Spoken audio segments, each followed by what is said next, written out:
The overall goal of this procedure is to define gene expression patterns in whole mouse embryos.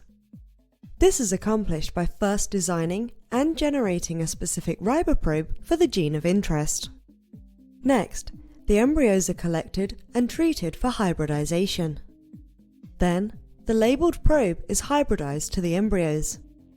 The final step is to visualize the hybridized probe by immunohistochemical detection.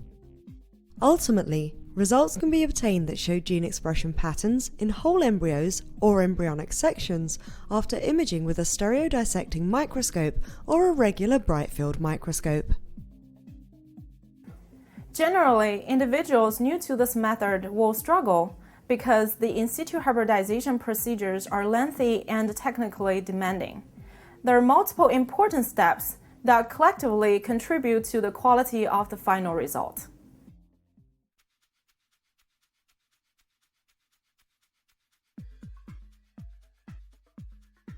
First, generate template DNA by amplifying the sequence of interest using gene-specific PCR primers designed with phage transcription promoter sequences on the 5' ends.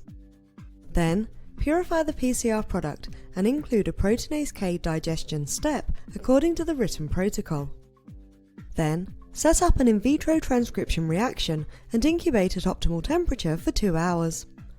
After DNA's digestion of the DNA template, purify the riboprobe using column purification. Estimate probe yield by using a nanodrop or microplate absorption reader. Then adjust the probe concentration to 100 nanograms per microliter according to the estimated yield. Then check the quality of the probe by denaturing acrylamide gel electrophoresis.